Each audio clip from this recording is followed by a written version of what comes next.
Hey guys, it's Broken Angel, and today we're playing Stillwater. This is a visual novel, so let's get started. This is a work of fiction. The resemblance to any real-life people is purely coincidental. My god. This game contains depictions of horror, mature themes, violence, and strong language. Viewer discretion is advised. Caretaker. I'm sorry, but I can't stay here anymore, Nina. I feel like I'm going crazy. Calm down. If we can just talk it out. So many strange things keep happening, one after another. Every day there's this damn dripping sound. I thought it was just something leaking at first, but I check every faucet. Every ceiling, everything, and still I hear it everywhere, constantly echoing in my ears. Please listen to me. Oh, but the water. The damn water. Water? Yes, it's everywhere. Pools of it are all over the house, and every time I try to mop it up, another one will appear. There's no end to it. But it's at night. It's at night when it comes. What are you talking about? I hear someone or something walking along the hallways at night. Maybe it's just my grandfather. No, Nina, it's not him. I thought it was, but it's not. But I've seen it, that thing. I only glimpsed at it once, but I'm more than certain that thing was not your grandfather. Ever since that night, I would lock my door and pray it would walk past my room. I don't know what's going on, but I swear it just keeps walking, always walking on pools of water. Sometimes I still hear them randomly. Their steps are erratic and faint, but I can still hear them. Just this steady pace up and down the halls. But I think recently it's no longer like that. What do you mean? Every morning, I follow to see where the wet footprints lead. It walks towards something more clearly than before. It would walk down the halls, climb the stairs and turn corners. All of it, I'd follow. Eventually, the trail would come to a stop. And it would all stop right by your grandfather's room. His room? If this is some sick joke to scare me away, then please stop. It's not a joke, Nina. I meant when I said that there is something wicked going on in this house. That can't be true. I know this is a lot, but you have to believe me. I can't stay here any longer. I'm sorry, Nina. It's okay. I understand. Thank you for taking care of my grandfather up until now, and I'm sorry for all the stress I've caused you. I'll be sure to pay you right away as soon as I... Nina, listen to me. I don't know what's happening around here, but... The woman on the phone cautiously looks around, turning her head constantly back and forth, looking over her shoulder to find if any others are listening in. She grips the phone so close to her ear in a vice-like grip, before speaking again in a hushed tone. Something terrible is lurking in this house. I don't know what it is, but please, as soon as you get back, take your grandfather and just leave this place. Leave? I can't just leave everything behind. We have nowhere else to go. Please, Nina, this place is not safe. The rumors, they're true. The curse is real. My family is not cursed. But Nina, at this rate, you and your family will... Enough! A pause. Cold and sharp tenseness strains the core as both women, exhausted and stressed beyond their comfort, try to stifle their growing frustrations towards one another. Neither yielding to the other's thoughts, only leaving anger and hurt to fester through the silence.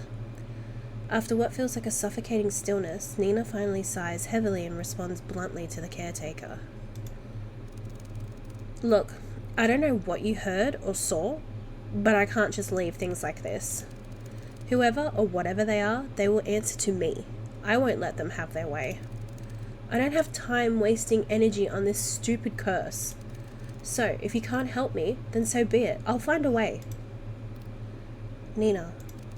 My grandfather is all I have left. He is all I have left.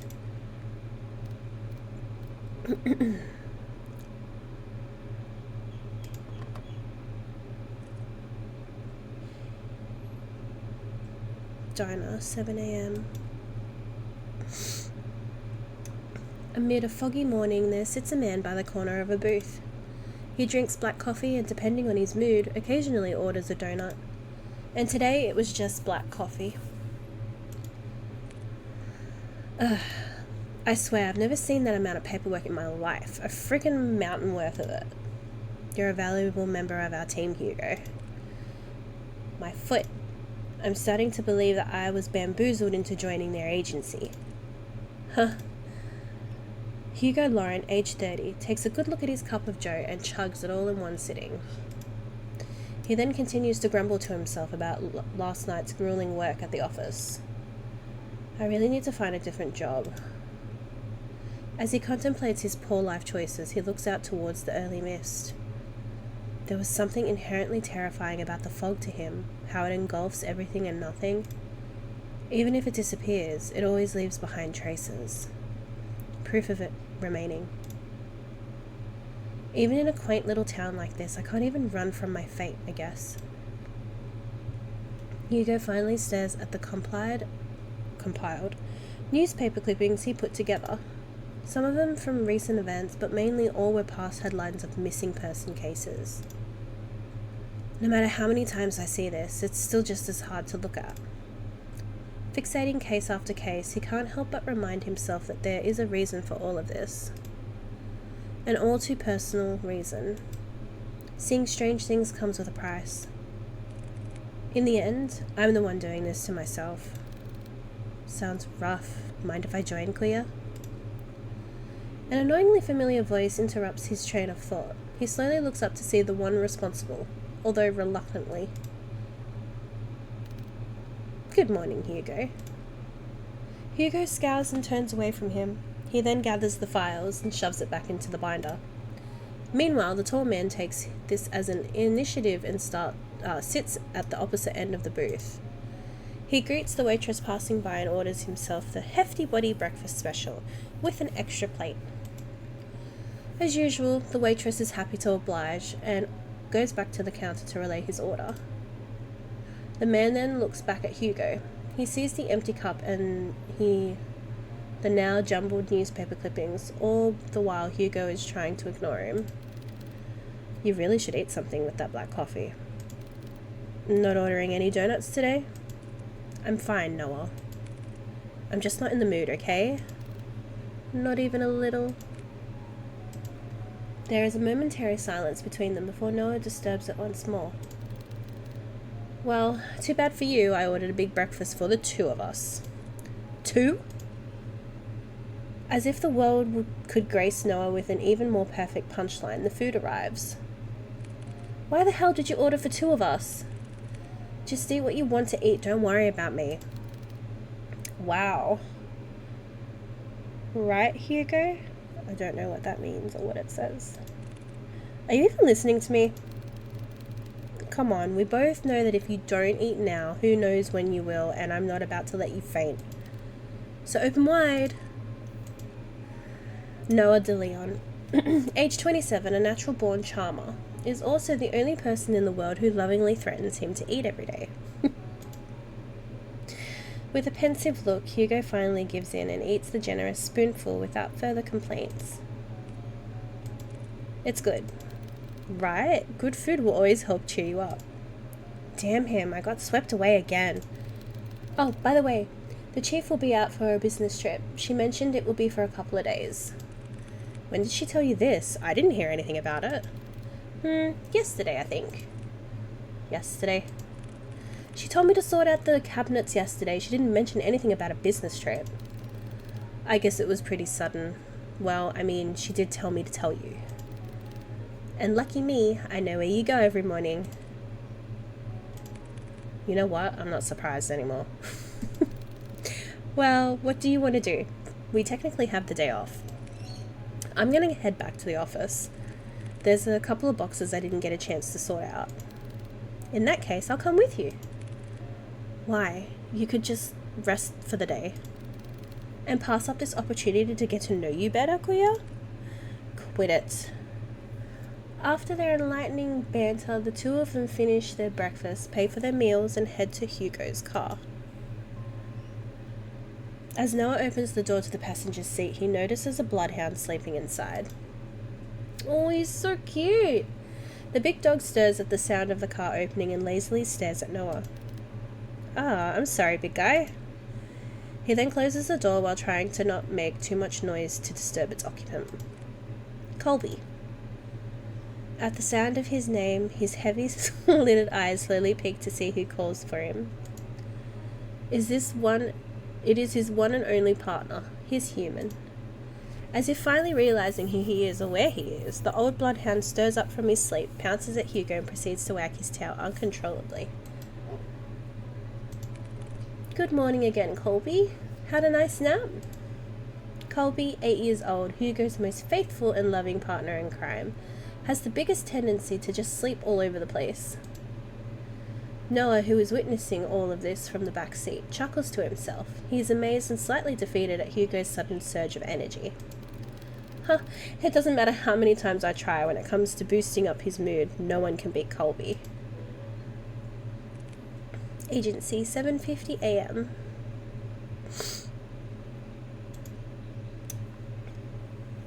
The three head back to the office. The space is just the same as Hugo left it. A decent, organised mess.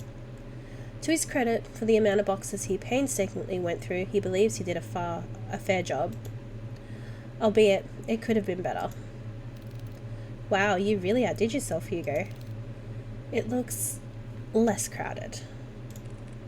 Shut it, will you? I said I was going to get to it. Thanks, boy. Before Hugo could continue to give deserved head pats, he notices someone. A woman stands timidly peering outside from the storefront.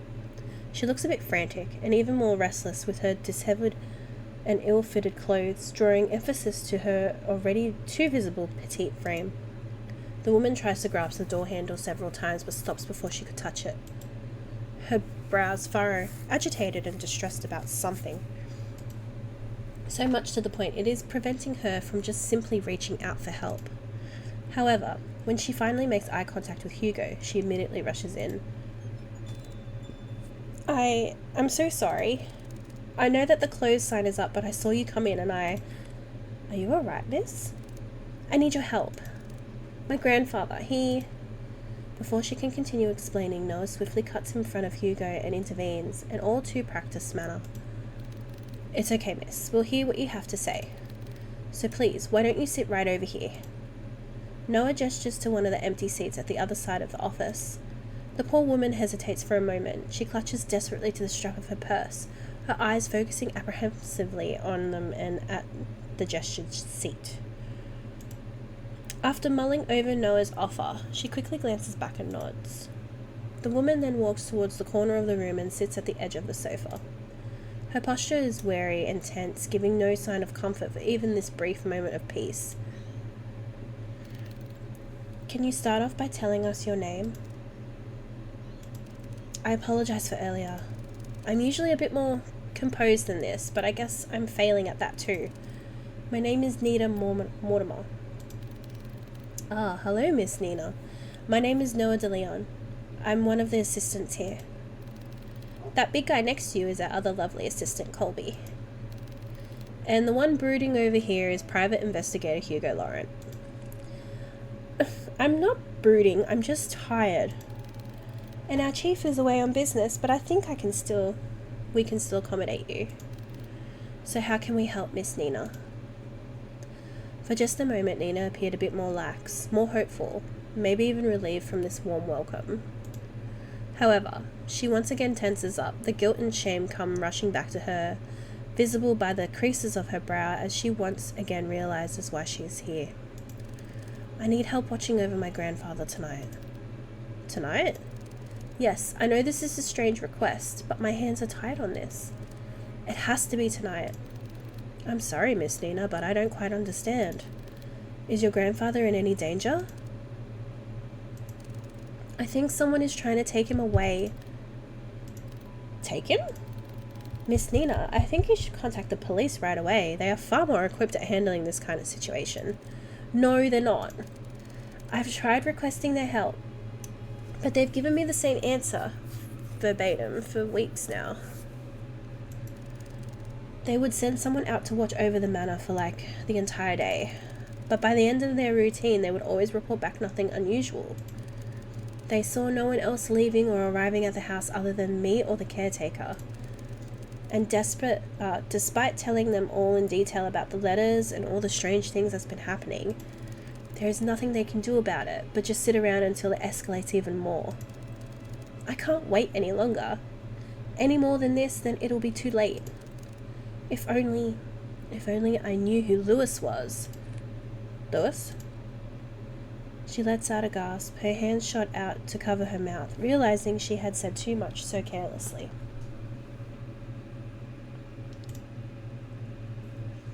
She tries to avert their gaze, but Hugo stares persistently at her. Miss Nina, who is Lewis? Are they the ones causing all of this? Once more she contemplates, her brows knit closely together as she bites her lips nervously.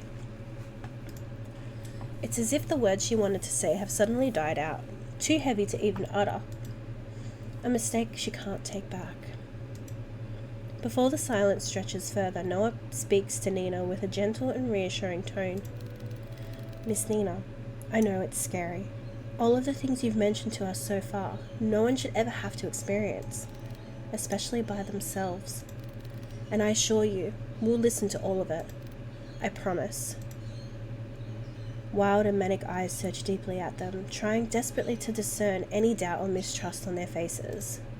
However, all she sees are people who are willing to give their time to simply listen to her, to actually help her.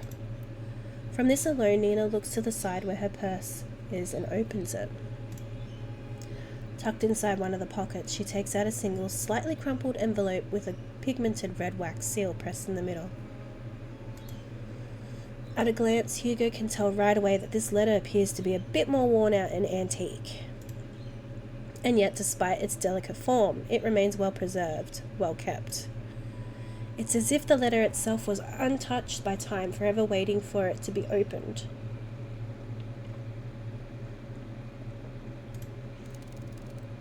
Grandfather has been receiving cryptic letters, cryptic, not cryptid, for the past month now.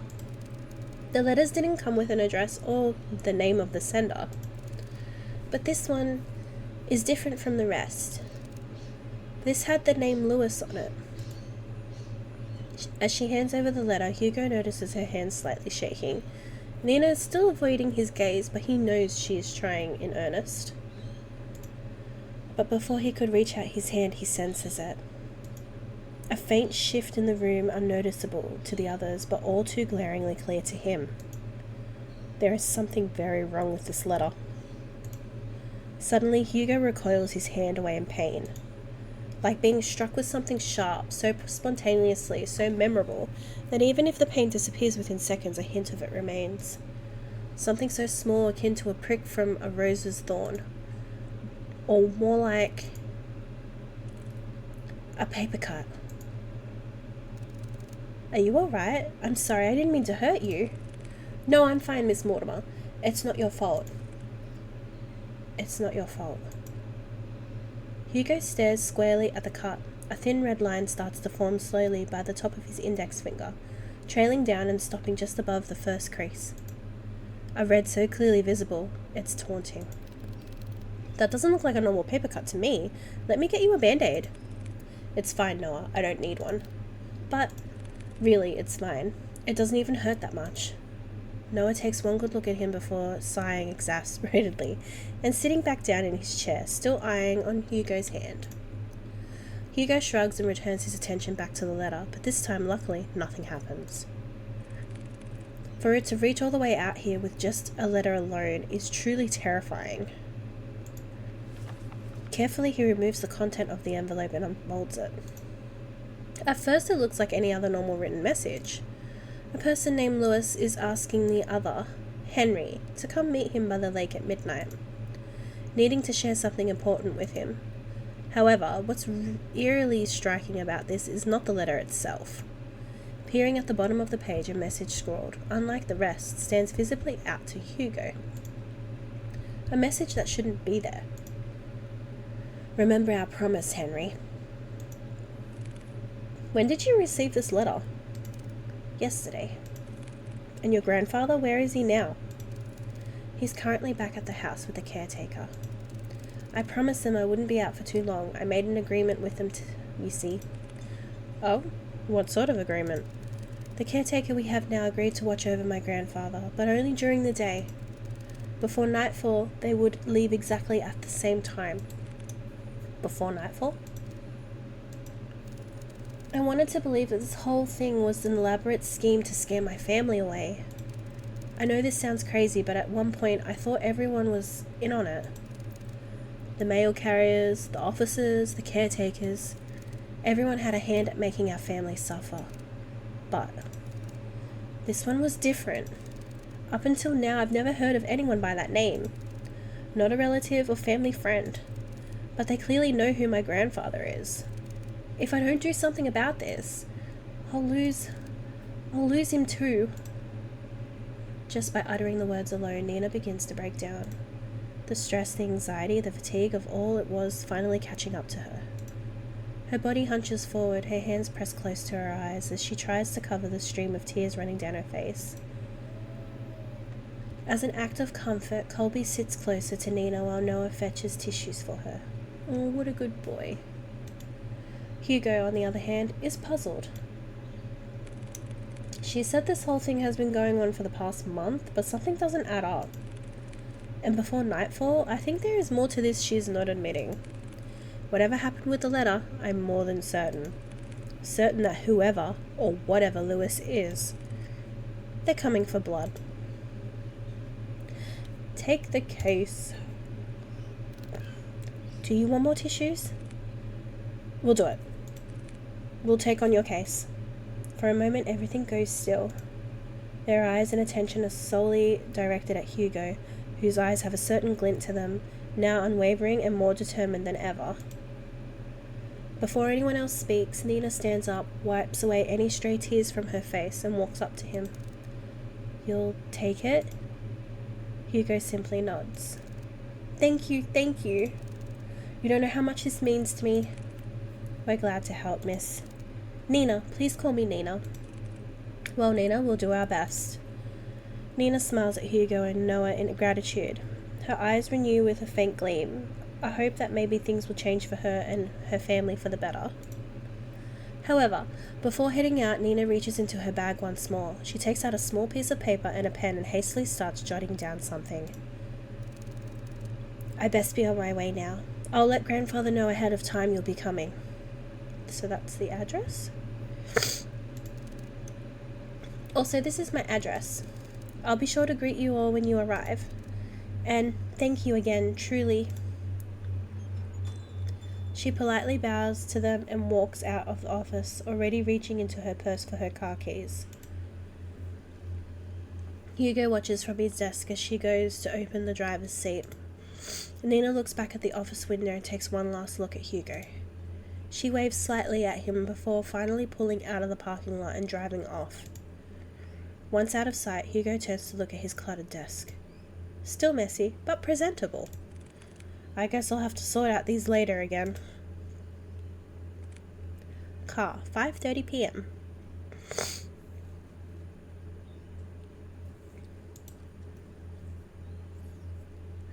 From the ongoing downpour to the quiet hums of the car, they sit in silence. Still miles off their destination, Hugo constantly checks the rearview mirror to see any passing cars. But it was only them on the road. Noah, who usually chats his ear off by now, leans quietly against the car door as he looks out to the passing streetlights, reserved and distant. He hasn't said a word to Hugo since they left the office. Hey, you're a lot quieter than usual. What's wrong? Huh, what a surprise. Have you been looking at me, Kuya? No, you idiot. You usually just talk a lot, that's all. So, do you miss me talking? Just say it. Do you believe her story? What? Given all the things she's told us, do you think she is telling the truth? Yes, I believe her, or at least I believe she hasn't lied to us. But you know, I can't shake this feeling that she is hiding something. Like if she left out certain details on purpose? Also, why did she have to travel this far out of town for a private eye? Surely there must have been another far closer to her home than ours. I just don't know how to explain it. As expected of you, Hugo. Are you making fun of me? No, not at all. I'm just admiring your observations. I didn't want to offend Nina earlier, so I kept quiet until she finished. But her last name caught me off guard. Huh? Have you heard about the Mortimers? They're a pretty distinguished family that owned an esteemed fishing company. Well, they used to, I believe.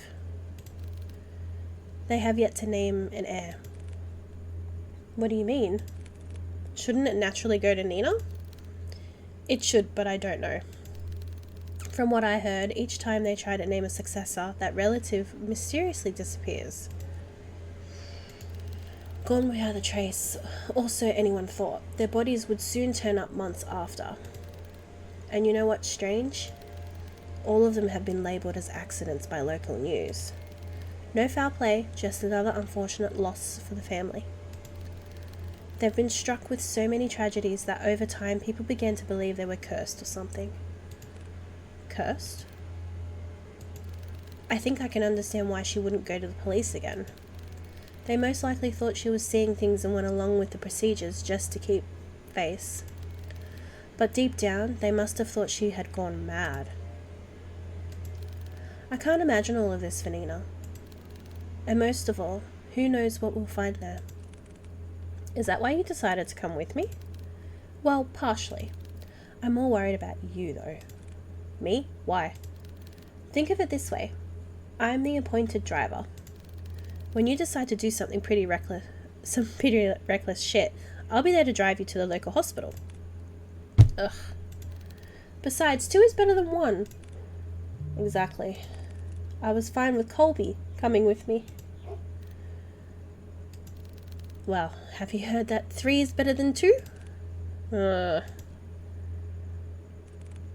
Mortimer Estate, 6 p.m. Passing through countless dirt roads and steep cliffs, the estate can be finally seen beyond the evergreen. Nestled away from prying eyes, it stands tall, magnificent and classic. Truly a rarity only afforded to the privileged. And yet, with all its opulence, it looms from a distance. Hugo and Noah could only gaze at the sheer scale of the manor. Its grand stature topples easily over the dozens of houses they drove past. Wow, look at the size of this. I could never imagine seeing a house like this in person. It's almost too surreal. Come on, she's waiting for us. Immediately after exiting the driver's seat, a sudden sharp pain weighs heavy on Hugo's chest. Grasping tightly at his coat, he begins to gasp for air. His vision hazes as he leans close to the car, trying desperately to ground himself. Like a fish drawn out of the sea, he desperately heaves. The air in his lungs escaping too quickly burns as he feels his throat start to strain, drawing tighter the more he breathes. But this pain pales in comparison to a feeling far more excruciating. Is it the house? No, something far more sinister. He feels it. Someone is watching him. A piercing gaze fixed on him like leering at a bug and waiting to strike. We'll be together soon, Henry. What the hell? Damn it, already? I need to hurry or else. Hey, are you alright?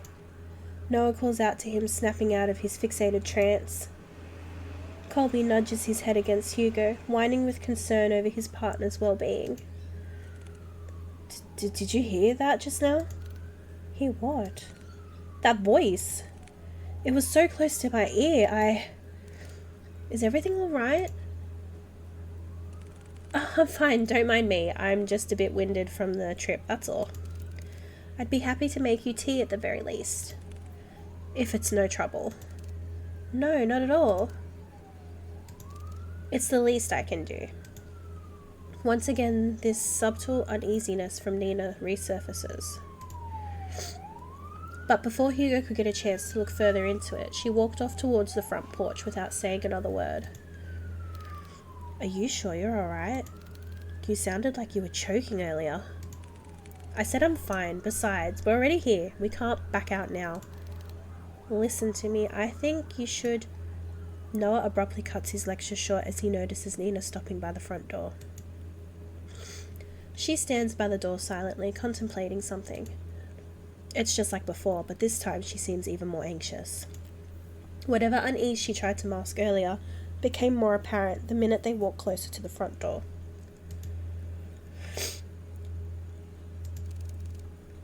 I haven't been quite honest with you, Detective.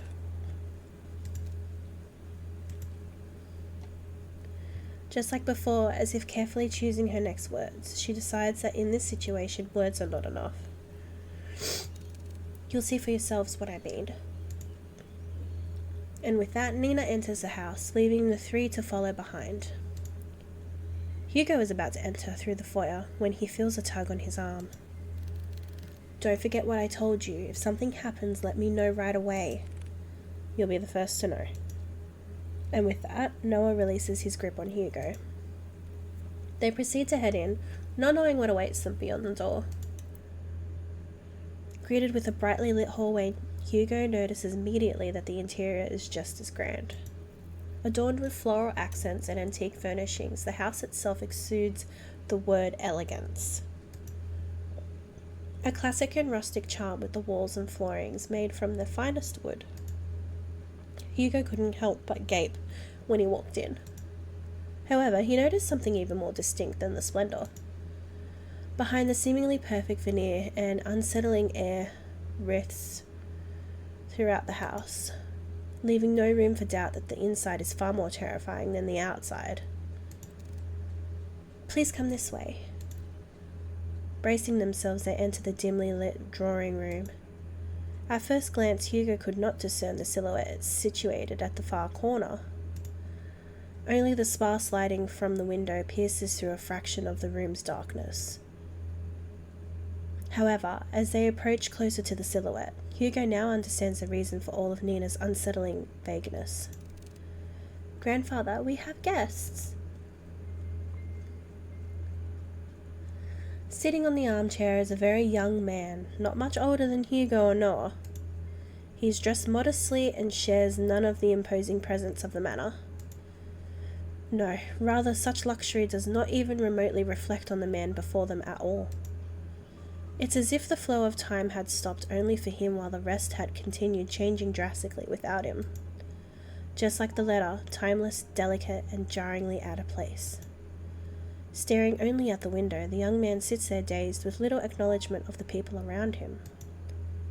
Still motionless. Like a doll. Grandpa, these are the people I spoke of. This is Detective Lauren and his two assistants, Colby and Noah. They're going to help us. Even after introducing them to the head of the Mortimer estate, Hugo and Noah could not help but feel unnerved. The man before them is supposed to be frail and older than any of them. And yet here he remains, forever unchanging, forever young. They've come a long way, so I'll be making some tea. Would you also like some, Grandpa? He does not reply back, nor does he glance at Nina or anyone else in the room. Only fixates his gaze on the rain, nothing else. I'll be sure to make a cup for you too. She then timidly gestures to Hugo and Noah back to the foyer.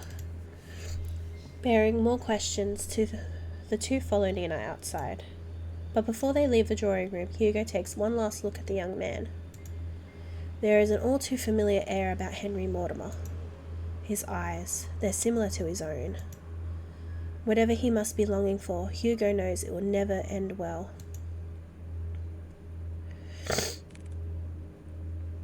Nina, that man. Yes, he's my grandfather, the one I asked you all to watch over. I know this is hard to believe, but Nina draws something out from her pocket. It's an old picture of a handsome man with slicked back hair wearing the finest of suits. The gentleman in the picture has a different air to him, one of wealth and power, none of which reflects at all on the current Henry Mortimer. It's almost as if looking at two different people. This isn't much to go by, but believe me, they are the same person. Then why does he look so young? It happened a few nights ago. I was on my way to get a cup of water when I heard a loud thud coming from my grandfather's room. I was worried that something fell over, so I went to go and check. When I opened the door, I found him collapsed on the ground. I rushed to help him, but when I did, he looked so different.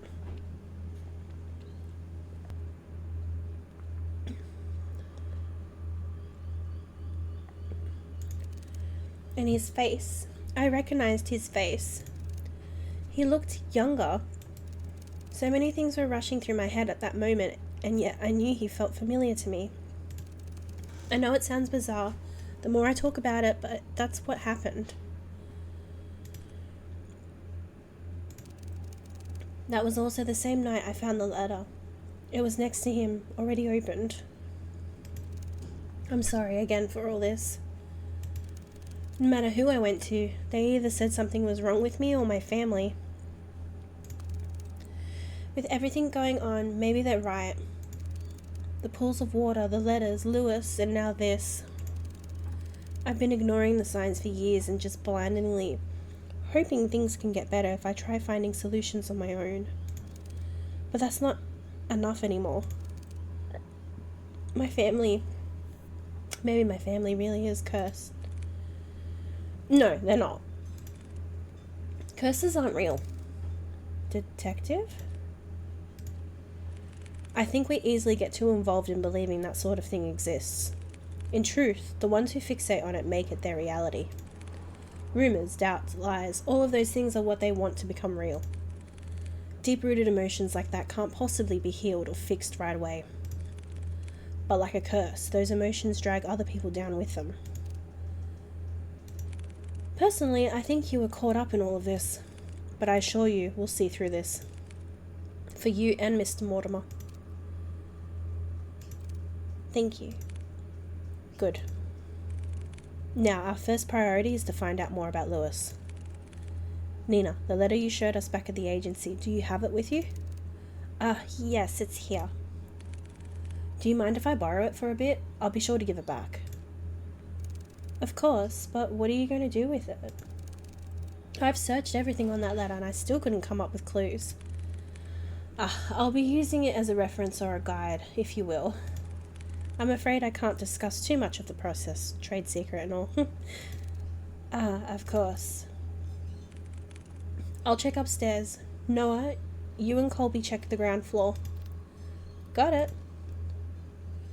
Before they leave to do their own investigations, Hugo grabs a hold of Noah's shoulder. He leans in, close enough for Nina not to hear. Keep a close eye on Mr. Mortimer and Nina. Especially Nina. I don't want her to be dragged any more than she already is. So whatever happens, keep her safe. Hugo, you... Fine, but remember, yell for me, okay? I know. Thank you, Noah. I'm counting on you. You too, boy. With a final nod at them, Hugo then goes towards the staircase and heads upstairs. Noah stares for a moment longer at Hugo's back before he disappears into the first floor. He then turns to look at Colby. Well, it's time we get to work. Right, Colby? Investigation start. The objective is to look around the area for objects to proceed the story. Use the arrows or the arrow keys to move to a different area. Oh, it's becoming interactive. Outlines will appear on clickable object. On the top right is the hint button. Click it, it will highlight an object you missed. Okay. Oh. Mr. Mortimer still sits motionless by the corner of the room, his gaze never leaving the rain.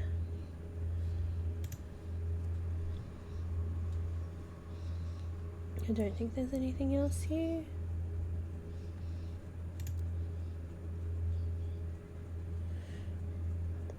Why is everything covered with sheets? Oh. An old rotary phone. It looks... Rotary, sorry. It looks like it's still in good use.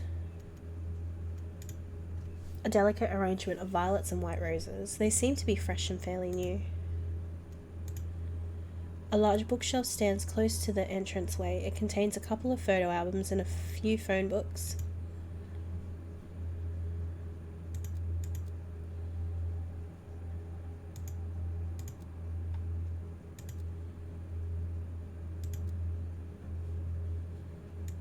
Is there anything else? I don't think there is anything else.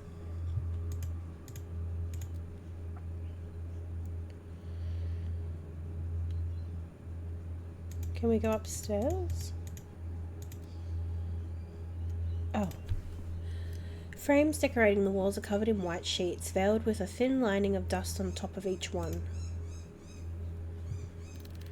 Wow, there are so many paintings covering the walls. Are there more like this all over the house? Yes, my grandfather commissioned many back in the day. But sadly, he doesn't do that anymore. Nina, I can't help but notice the paintings are covered. How come? I did that. I covered them up for my grandfather's sake. For his sake? Yes, he was pretty obsessed with them, you see. There were times when he would mutter to himself and would just stare at the paintings for days on end. It worried me so much that I had to cover them all. Since then, he hasn't stared at any of them. He just sits quietly, looking outside. I see. About the paintings, I also noticed they all have a similar theme. They all had water in them. I know this isn't a coincidence since you told us before, but is there anything that you know? Anything at all? Then please tell me. Noah, can I ask you a question first? Sure, go ahead. Do you believe in mermaids? Mermaids? I don't suppose I do. Why? Casting her gaze to the floor, Nina anxiously fidgets and tightly clasps her hands together. She then briefly sighs and continues. Well, there's this story, or rather more like a fairy tale that my family has passed down. A fairy tale? Yes, well, it feels like one to me. It was about a fisherman who fell in love with a mermaid.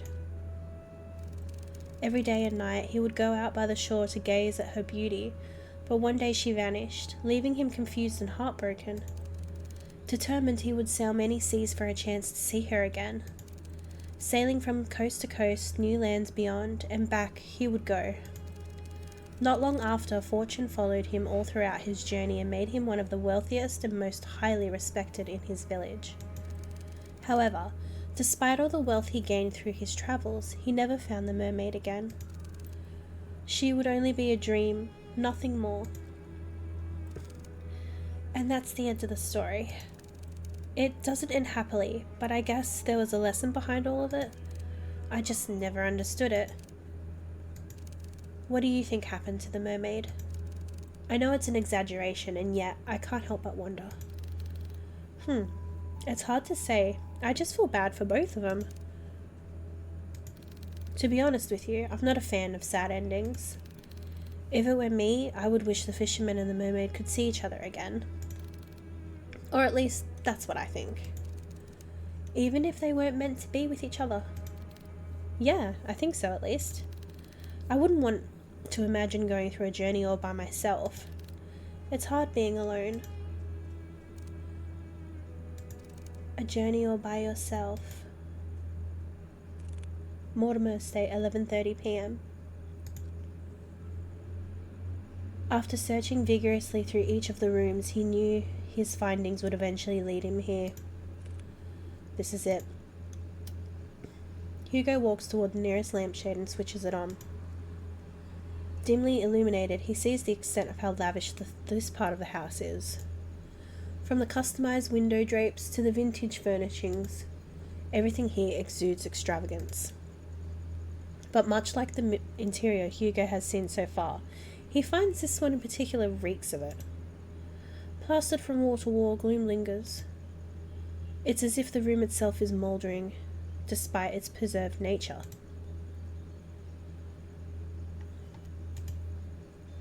A classic wooden chest lies at the foot of the canopy bed. Its lock still firmly holds, safeguarding whatever is inside.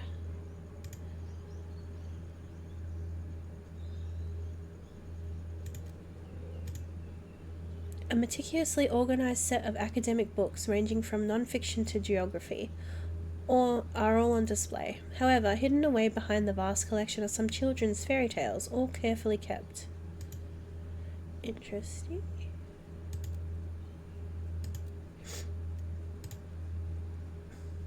An old photo of a lost time, a sweet summertime memory of a little girl with her beloved grandfather. A pristine pearl white tea set sits patiently by, untouched and unused for quite some time. Scattered pieces of paper, all forgotten, lie waiting on the cold floor.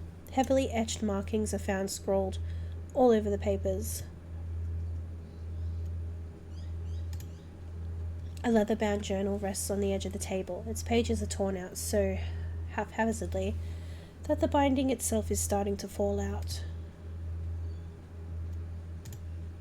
Atop the fireplace, unblemished and unmarked by time, hangs a curious and familiar painting of a beautiful woman floating on water.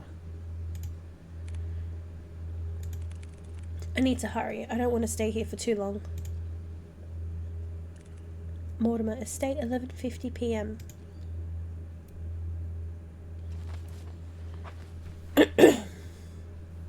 He searches, and still, there is no sign of Lewis.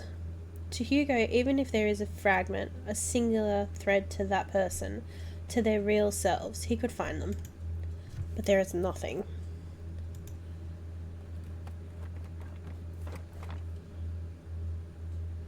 Not one thing pertaining to him.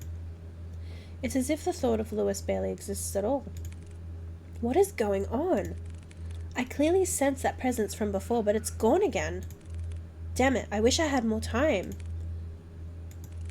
No, calm down. It has to be here. I just need to focus. He ponders again, retracing every step and every little detail, hoping that he overlooked something. Yet all he knows is that the one tangible thing that connects him, that tethers so closely to his space, is most of all to Henry, is the letter. Words of promise, of love, all delicately etched onto a page, but tainted with a powerful and dark emotion that has been festering for too long. Tainted. From the very start of all this, Hugo believed that whoever Lewis was, they were the ones responsible. He thought he could find them and convince them to stop their haunting for good, to bring them peace and to move on. However, that isn't the case anymore. The unnatural force that binds everyone so closely together in this family is not the cause of an angry spirit. No, it's something far more devious than that. As he takes the letter out from the envelope, he notices a change within.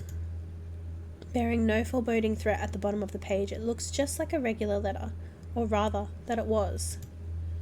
A sad and tragic love. If you can't come, then I understand. Things have gotten more complicated with your mother ever since she found out about us, right? I'm sorry, Henry, for everything. It hurts to see you so torn up like this. I would never hurt you or drag you along with me. If this is to be our farewell, then can I ask you one last favour? Could you keep my locket? I know this is selfish of me, but I'd like for you to have it. I'd be happy to know it's safe with you. My heart will forever be yours, Henry.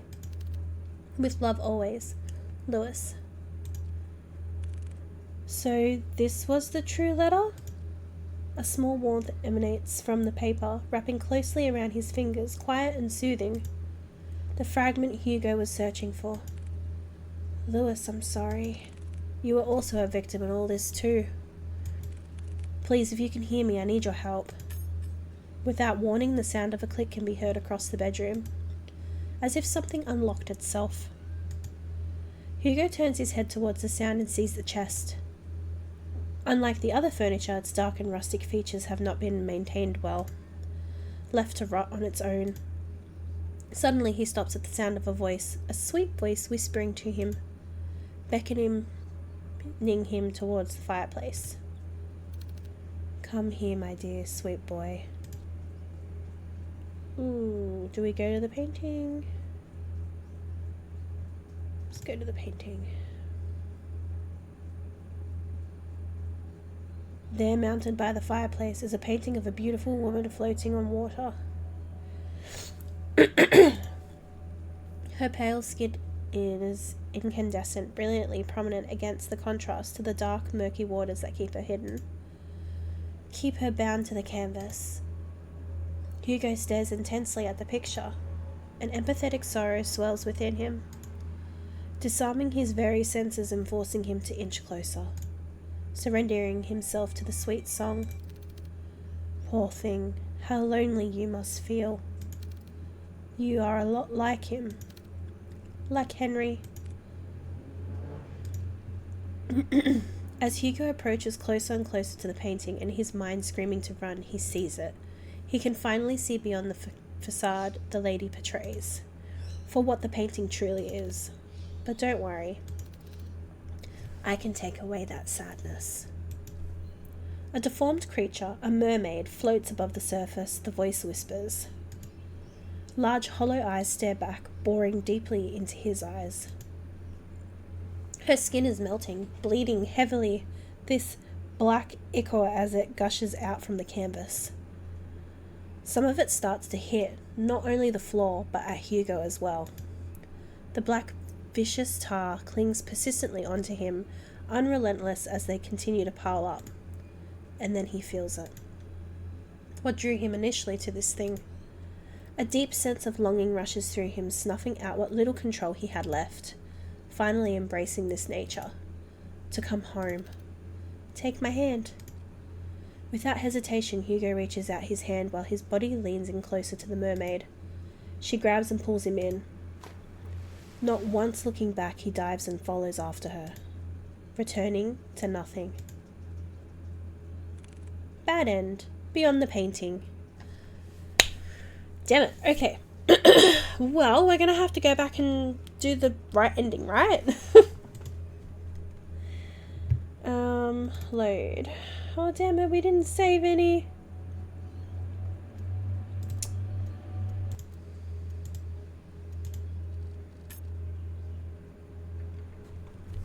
Okay, I got back to where I was. Let's not go to the painting. No, stay focused, Hugo. I won't let it get me. Preparing himself, he heads towards the chest and opens it. Inside, scramble together a bunches of notebooks and small trinkets. Hugo continues to rummage through when he stumbles across an old newspaper article. Young man found dead by the lake. An unidentified young man was found on the morning of 3 days prior to his death, according to police. Ruled as a suicide, police have claimed that the troubled youth drowned himself. This certainly is a tragic loss, an unfortunate event indeed. No claim of his body has been made yet. Lewis. By the corner of Hugo's eyes, he spots a bright glint buried beneath the clutter. He searches for it. Reaches. A locket of brilliant gold shines embellished, retaining a timeless luster. Inside it safeguards a picture of a young man with glasses smiling brightly. This must be the locket that he was talking about. It's so pretty. I'm surprised it still shines like this. And this picture? Did he put this here? No, it might have been Henry. But why would he store it away like this? What should I do? Take the locket. I should probably hold on to this for now. Take it to him, please. Lewis? A gentle but distant plea echoes in Hugo's heart. A forgotten ache of yearning and regret grips him deeply. Feelings not of his own start to rise like small ripples on a pond, wanting to be found again and remembered. Don't worry, I'll bring it to him. I'll make sure of it. Hugo is about to put everything back in the chest when he feels a wet and cold sensation crawling up his leg. What? Water? A pool of water relentlessly spreads across the floor, already seeping into the chest. Damn it, no! Suddenly the lights shut off. A scream is heard, followed by a myriad of shouts. Hugo is about to call to Noah, but stops at the sight of pale feet before him. Looming over him stands a tall and ominous figure. His face is shrouded in complete darkness, devoid of any human emotion. It appears as a young man, but Hugo knows that it's far from it. No, this very thing is trying to imitate a human form. Trying to be human. Hugo could only stare back. Paralyzed with fear, he is forced to watch the horror as it slowly creeps towards him. It's just like before, the sensation of someone staring at him from within, but this time it's drawing nearer, inching ever so closely. The words to call out to Colby or Noah fail to reach out. Oh God, is this another bad ending? Lodged in his throat, he struggles in pain.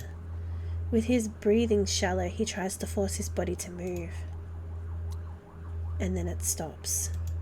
Looking down at Hugo, filled with nothing but malice and contempt, it speaks.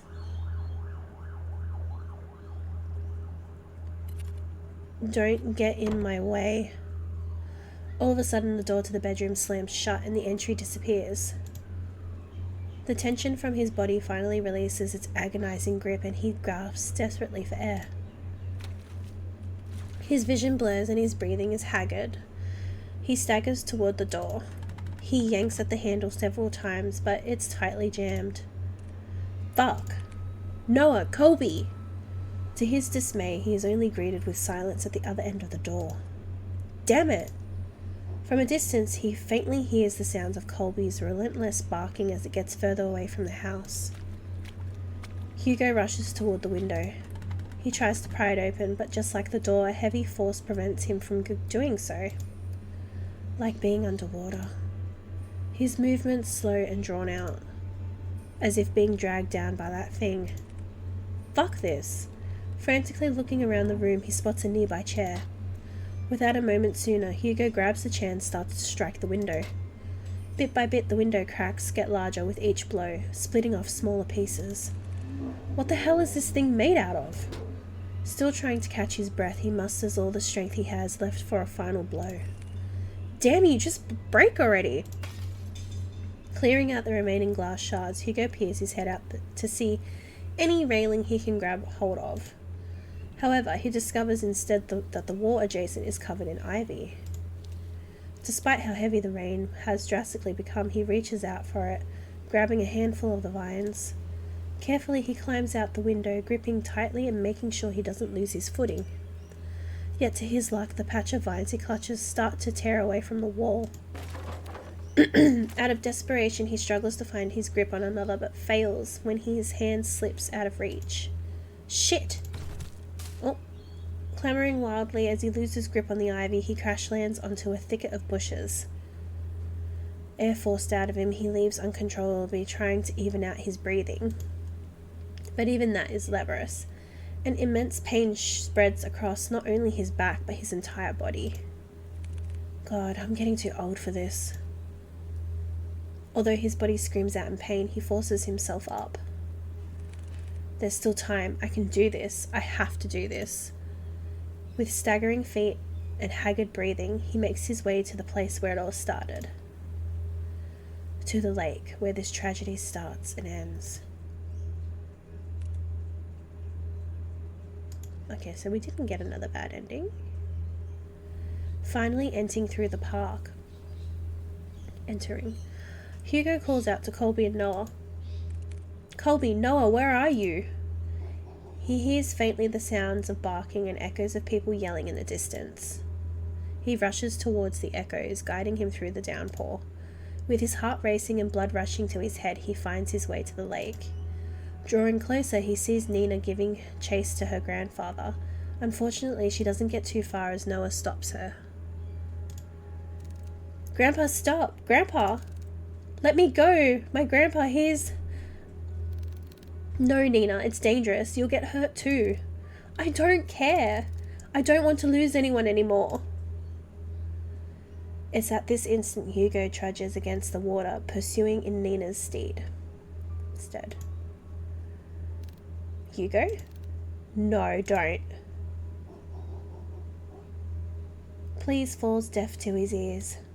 Not even the whines and worried cries of his partner could make him turn back. Determined, he forges ahead. Nearing the deep end of the lake, he sees Henry Mortimer gazing directly at the abyss.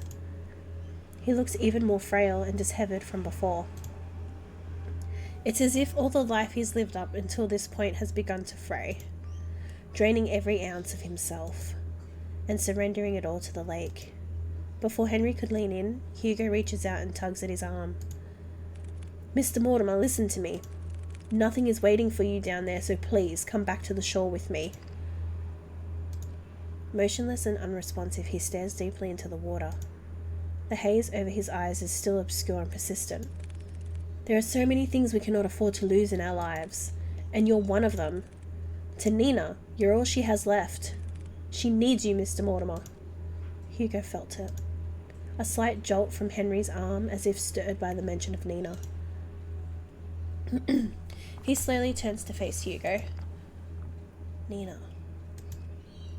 However, just as cruel and violent as the storm, Henry jerks back, wrenching his arm away from Hugo's hold on him.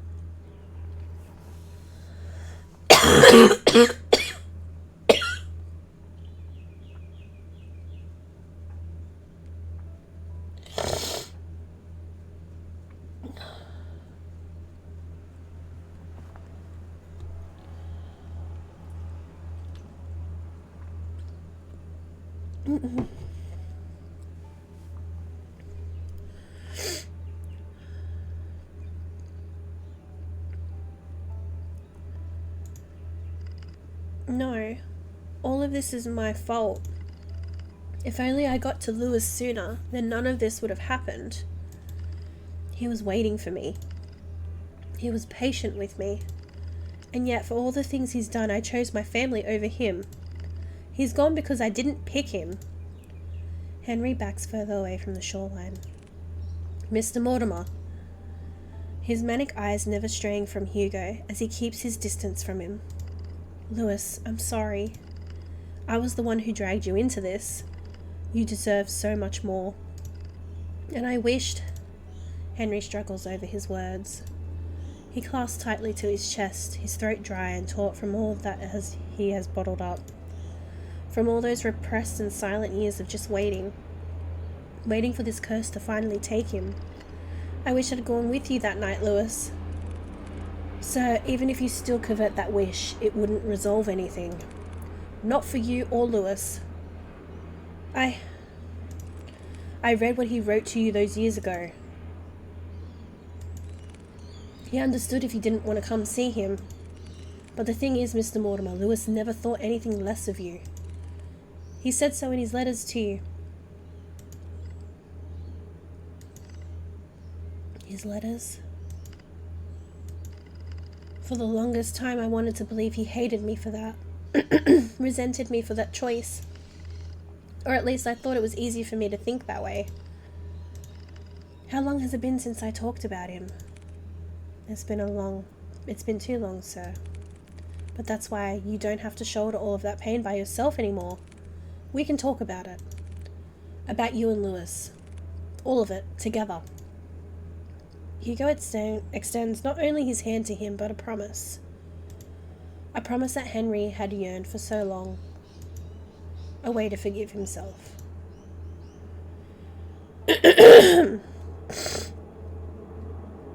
He hesitates at first.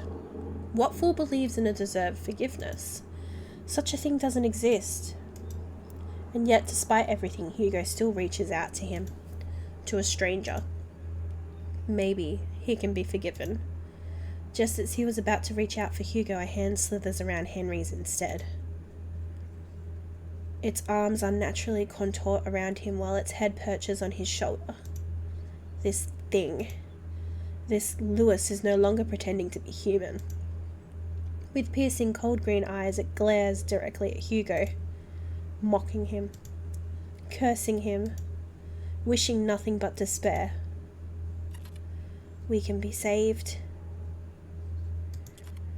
We can be forgiven. There is only one true way out of this. I will share with you the most happiest of endings.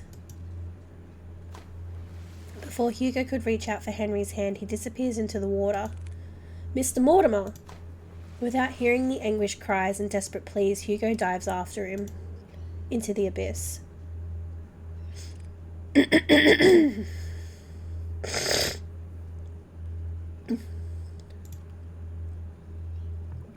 Plunging into icy waters, Hugo feels shock running rampant throughout his body, like spikes continuously piercing from his legs to the tips of his fingers. Fiercely and unyielding, his chest tightens and his heart races as he begins to kick his legs, hoping whichever way he goes he'll find his way to Henry. Swimming deeper and deeper in, he sees faintly a figure slowing, descending into the darkness. As he finally gets closer to Henry, long, snake-like arms stretch across the void and grab Hugo's neck, violently squeezing all the air out from him. He tries desperately to wrench its hands away, but with each struggle, Hugo's movements begin to weigh heavier and heavier.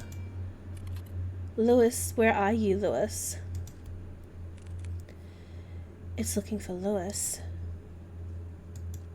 Digging deep into his coat's pocket, he grabs tightly in his hand the locket that Henry kept and had long forgotten, holding it out as it shines ever so brightly in the dark. Ah, there you are. It releases its grip on Hugo and instead reaches out for the locket. Taking this as a chance, he drops the chain and kicks with all his might to grab Henry's arm. With his heart and body screaming in pain, he swims desperately to the surface. Hugo. Whoops, didn't mean to say that. Almost there. I just have to... As the lights from the surface begin to blur, Hugo makes one last attempt to reach for it. With his limbs worn out and his energy spent, this is all he can do. Before he loses his consciousness, he notices a figure swimming towards them, getting closer and closer. And then everything fades to black. Drifting along with what feels like an endless sea, Hugo courses through the wave after wave, not knowing where he's going or caring for that matter. All he knows is that he's very, very tired. How long has it been since he had a good night's rest? It's been too long. Maybe I should take that rest now. I'd like that so much. I agree that you deserve it, but not here. I'm sorry for startling you. I just wanted to see you one last time before I go. Lewis? You've done so much for me and Henry. I can't thank you enough. No worries. I want to thank you too for watching over me. And also, I want to apologize for my remarks from before. I really thought that I had things figured out once I found you, but you know how that turned out for me. It's alright, really. After all this time, I didn't think anyone could hear me. Especially Henry. Lewis, I was worried about him for a long time. He always wanted to keep me away from his personal struggles, to keep me safe from them. But I was too stubborn for my own good. Honestly, I don't regret it. Any of it. Even if I could no longer reach out to Henry, fate weaved its thread back to you, our tangent connecting us once more to this very moment. And for that, I'm forever grateful to you, Hugo. You're welcome, Lewis. From a far-off distance, Hugo hears a voice crying out to him, beckoning for him to return. Well, they're waiting for you. I guess they really are, huh? Take care always, Hugo. You too, Lewis.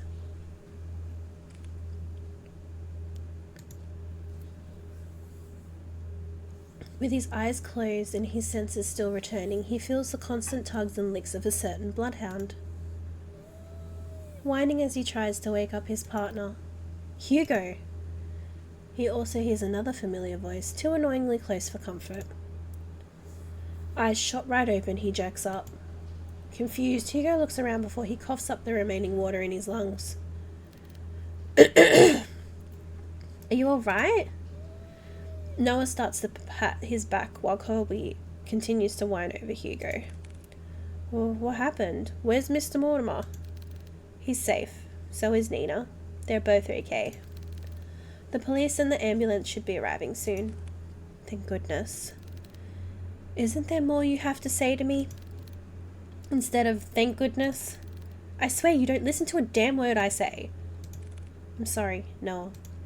Exhausted, he lets out a sigh. He then continues to pat Hugo's back aggressively when someone approaches them. Detective Laurent? Oh, Nina. There's someone I want you to meet. Behind her stands an elderly man. Frail in stature, he timidly looks to the side pensively as he ponders to himself. Although his youth has long faded, his eyes are what catches Hugo's attention. They're no longer a piercing and vicious green.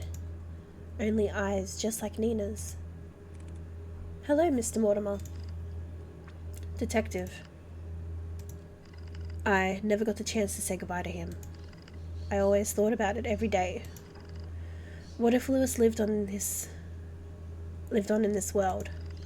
What if he stayed a little longer with me? It's because of that constant mindset I dragged everyone down. And I kept hurting not only me, but Nina especially. I was the one who kept hurting her, the one to blame for all of this. But you, someone that I've never met, still went out of your way to save me. Not knowing my burdens or my faults. Thank you. Hugo reaches out to Henry and smiles brightly at him.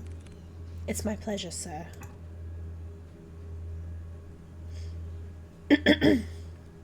Before he lets go, Henry tugs at Hugo's hands one last time. I hope that someday you too will overcome it.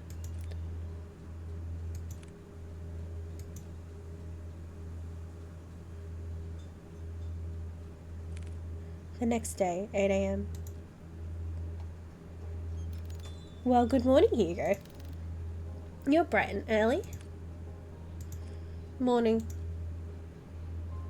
With much fervour and haste, Hugo resumes writing on his notepad. Although by closer inspection, he looks like he's going to combust any minute. Are you writing up the report? Without looking up, Hugo responds back. Yeah, for the most part.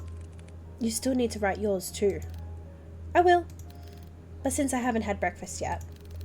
And I don't like eating by myself. Let me guess. 2 is better than 1? Bingo! Wow, Hugo, you're really catching on. I'm so proud of you. Shut it, will you?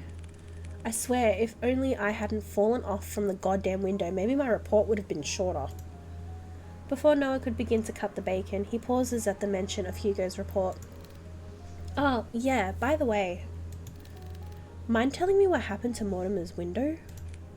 I broke it. Well, that's obvious to me, but what I don't understand is, why is it broken? Do you know how much it costs to repair a window like that? I know. It was really dumb of me. I'm sorry. Besides, I told Mr. Mortimer about it before we left. Honestly, I was expecting an earful from him. And also, the bill. And, surprisingly enough, he said it was okay.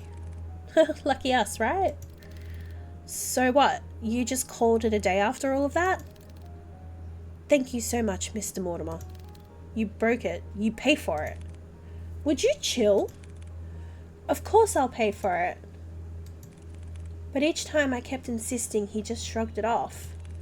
Said that we already went through a lot for them, so this was nothing in comparison. You know what? He's right. After all that we went through, we deserve at least a nap. But before he could walk away, he stops and sees a familiar person walking towards the storefront, carrying something with her. Good morning, you two. Just barely a foot through the door, a certain bloodhound stirs up from his resting spot and makes his way towards Nina, tail uncontrollably wagging. Ah, good morning to you too, Colby. Nina scratches behind one of Colby's ears, making his right foot unconsciously move on its own, scratching an invisible but desirable spot for him. Good morning, Miss Nina.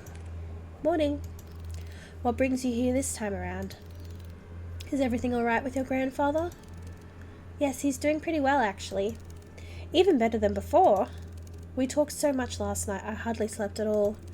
But honestly, it's been a while since I spoke to him so freely like that, I hardly felt tired at all. That's wonderful to hear. But there is something else I wanted to ask the both of you. To put it bluntly, I need your help.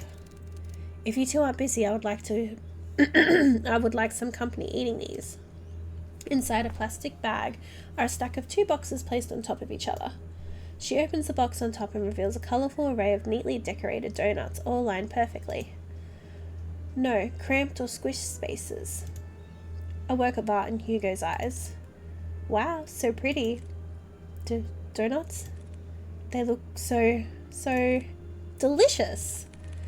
We're more than happy to eat these with you, Nina. There he goes again with his donuts. But yes, please join us, Miss Nina. We're about to have our breakfast too. Weren't we, Kuya? Always so brazen in front of others. You do make it exceptionally easy for me. You both have such great chemistry with each other. On second thought, I'm way too tired for this. I'm going to have to apologize in advance for this, Nina. But truthfully, I've been running low on last night's coffee and I'm about to pass out any minute now. No worries. Honestly, I think a little break sometimes like what we have is what we need right now. Thanks. Hugo puts down his pen and proceeds to head for the couch. Colby follows after him. Would you like to join us, Miss Nina? I would love to. I guess we save these for later then. Yes, please do. Now come on, it's nap time. Noah sighs heavily before setting down the food on his desk. He then gestures Nina towards the sofa, in which she happily takes his offer and joins them.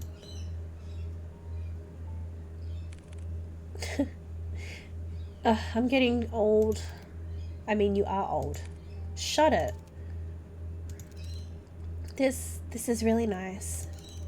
Oh, good boy, Colby. Come here.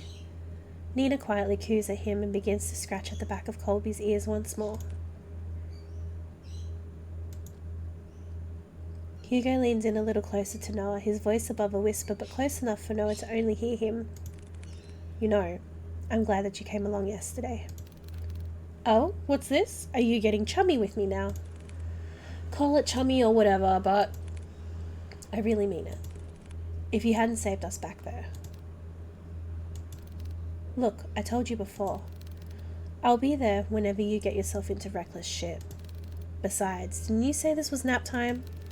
Get some rest. You deserved it. You too. A calming silence fills the room as they bask under the morning glow. No big parties or celebrations. Just each other's company and sharing this small reward. A small and warm comfort. Good end. Case closed. Yay! I'm glad I grabbed the locket, otherwise it would have been another bad ending. Oh my god, my voice. Not because of the reading, but just because of my sinus issues that I've been having lately. It's ridiculous. Well, that was Stillwater. Thank you guys so much for watching. If you liked it, please leave a like and subscribe. And I'll see you guys in the next video. Thank you. Bye.